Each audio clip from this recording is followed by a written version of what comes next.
O plano para matar Jesus. 2 dias depois, seria celebrada a Páscoa e a festa dos pães sem fermento. Os principais sacerdotes e os escribas procuravam uma forma de prender Jesus à traição para matá-lo, pois diziam: não durante a festa, para que não seja tumulto entre o povo. Jesus é ungido em Betânia. Quando Jesus estava em Betânia, fazendo uma refeição na casa de Simão, o leproso, veio uma mulher trazendo um frasco feito de alabastro, com um perfume muito valioso de nardo puro, e quebrando o frasco, derramou o perfume sobre a cabeça de Jesus. Alguns dos que estavam ali ficaram indignados e diziam entre si: para que este desperdício de perfume? Este perfume poderia ter sido vendido por mais de 300 denários para ser dado aos pobres, e murmuravam contra ela. Mas Jesus disse: deixem a mulher em paz, porque vocês a estão incomodando. Ela praticou uma boa ação para comigo, porque os pobres estarão sempre com vocês, e quando quiserem, podem fazer-lhes o bem. Mas a mim vocês nem sempre terão. Ela fez o que pôde, ungiu o meu corpo antecipadamente para a sepultura. Em verdade lhes digo que onde for pregado em todo o mundo o Evangelho, também será contado o que ela fez, para a memória dela. O pacto da traição. E Judas Iscariotes, um dos 12, foi falar com os principais sacerdotes para lhes entregar Jesus. Eles, ouvindo isto, se alegraram e prometeram dar dinheiro a ele. Nesse meio tempo, Judas buscava uma boa ocasião para entregar Jesus. Os discípulos preparam a Páscoa. E no primeiro dia da festa dos pães sem fermento, quando se fazia o sacrifício do cordeiro pascal, os discípulos de Jesus lhe perguntaram: onde quer que façamos preparativos para que o Senhor possa comer a Páscoa? Então Jesus enviou 2 dos seus discípulos, dizendo-lhes: vão até a cidade. Ali um homem, trazendo um cântaro de água, sairá ao encontro de vocês.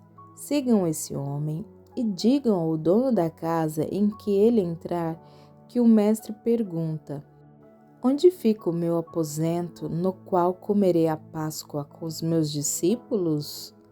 E ele lhes mostrará um espaçoso cenáculo mobiliado e pronto. Ali façam os preparativos. Os discípulos saíram, foram à cidade e, achando tudo como Jesus lhes tinha dito, prepararam a Páscoa. O traidor é indicado. Ao cair da tarde, Jesus chegou com os 12. Quando estavam à mesa e comiam, Jesus disse: em verdade lhes digo que um de vocês, o que come comigo, vai me trair. E eles começaram a entristecer-se e a perguntar-lhe um: por acaso seria eu? Jesus respondeu: é um dos 12, o que comigo põe a mão no prato. Pois o Filho do Homem vai como está escrito a seu respeito, mas ai daquele por quem o Filho do Homem está sendo traído. Melhor seria para ele se nunca tivesse nascido. A ceia do Senhor. E enquanto comiam, Jesus pegou um pão e, abençoando-o, o partiu e lhes deu, dizendo: tomem, isto é o meu corpo. A seguir, Jesus pegou um cálice e, tendo dado graças, o deu aos seus discípulos e todos beberam dele. Então lhes disse: isto é o meu sangue, o sangue da aliança derramado em favor de muitos. Em verdade lhes digo que nunca mais beberei do fruto da videira, até aquele dia em que beberei o vinho novo no reino de Deus. e, tendo cantado um hino, saíram para o Monte das Oliveiras. Pedro é avisado, e Jesus disse aos discípulos: serei uma pedra de tropeço para todos vocês, porque está escrito: ferirei o pastor e as ovelhas ficarão dispersas. Mas depois da minha ressurreição, irei adiante de vocês para a Galiléia. Então Pedro disse a Jesus: ainda que o Senhor venha a ser um tropeço para todos, não será para mim. Mas Jesus lhe disse: em verdade lhe digo que hoje, nesta noite, antes que o galo cante 2 vezes, você me negará 3 vezes. Mas Pedro insistia com mais veemência: ainda que me seja necessário morrer com o Senhor, de modo nenhum o negarei.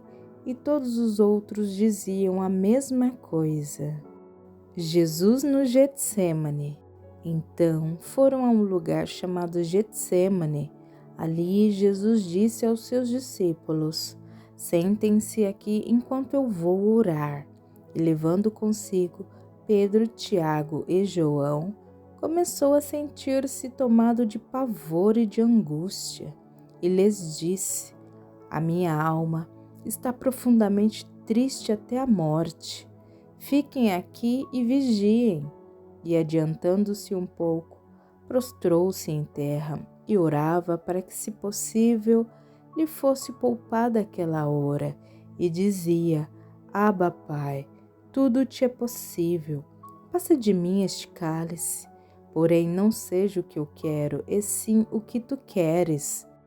E voltando, achou-os dormindo, e disse a Pedro: Simão, você está dormindo? Não conseguiu vigiar nem uma hora?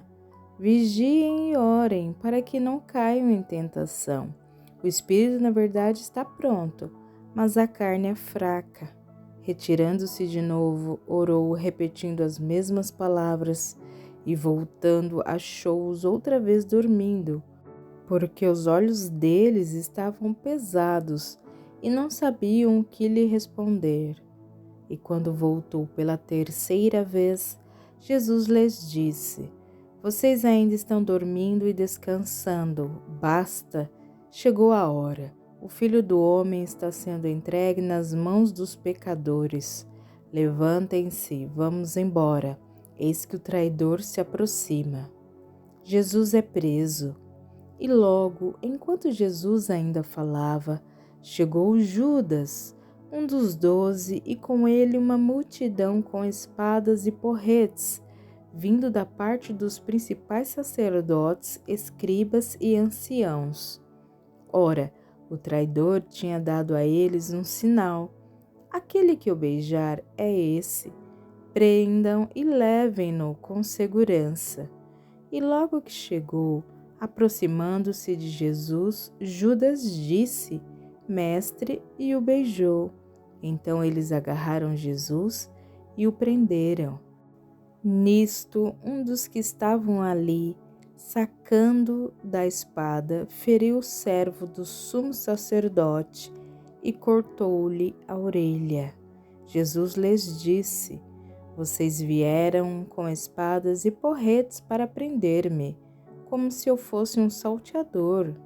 Todos os dias eu estava com vocês no templo, ensinando, e vocês não me prenderam, mas isto é para que se cumprissem as Escrituras. Então todos o deixaram e fugiram. Jesus seguido por um jovem. Um jovem, coberto unicamente com um lençol, seguia Jesus. Eles o agarraram, mas ele largou o lençol e fugiu nu. Jesus diante do sinédrio. E levaram Jesus ao sumo sacerdote. E então se reuniram todos os principais sacerdotes, aos anciãos e aos escribas. Pedro seguiu Jesus de longe, até o interior do pátio do sumo sacerdote, e estava assentado entre os servos, aquentando-se ao fogo. E os principais sacerdotes e todo o sinédrio Procuravam algum testemunho contra Jesus para o condenar à morte, mas não achavam nada, pois muitos testemunhavam falsamente contra Jesus, mas os depoimentos não eram coerentes.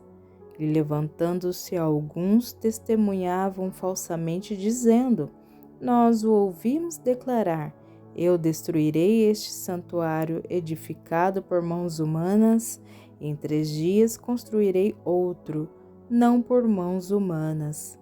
Nem assim o testemunho deles era coerente. E levantando-se o sumo sacerdote no meio, perguntou a Jesus: Você não diz nada em resposta ao que estes depõem contra você? Jesus, porém, guardou silêncio e nada respondeu.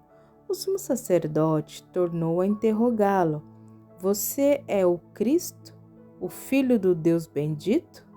Jesus respondeu: Eu sou, e vocês verão o Filho do Homem sentado à direita do Todo-Poderoso e vindo com as nuvens do céu. O sumo sacerdote, rasgando as suas vestes, disse: Por que ainda precisamos de testemunhas? Vocês ouviram a blasfêmia. Qual é o parecer de vocês? E todos o julgaram réu de morte. Alguns começaram a cuspir nele, a cobrir-lhe o rosto e bater nele e a dizer-lhe: Profetize. E os guardas davam-lhe bofetadas. Pedro nega Jesus. Estando Pedro embaixo no pátio, veio uma das empregadas do sumo sacerdote, e vendo Pedro que se aquecia, fixou os olhos nele e disse: Você também estava com Jesus, o Nazareno. Mas ele negou, dizendo: Não o conheço, nem compreendo o que você está falando, e saiu para o pórtico, e o galo cantou. E a empregada, vendo-o, tornou a dizer-lhe aos que estavam ali: Este é um deles. Mas ele negou outra vez, e pouco depois, os que estavam ali disseram outra vez a Pedro: Com certeza você é um deles, porque também é galileu. Ele, porém, começou a praguejar e a jurar: Não conheço esse homem de quem vocês estão falando. E no mesmo instante o galo cantou pela 2ª vez. Então Pedro se lembrou da palavra que Jesus lhe tinha dito: Antes que o galo cante 2 vezes, você me negará 3 vezes. E caindo em si, começou a chorar.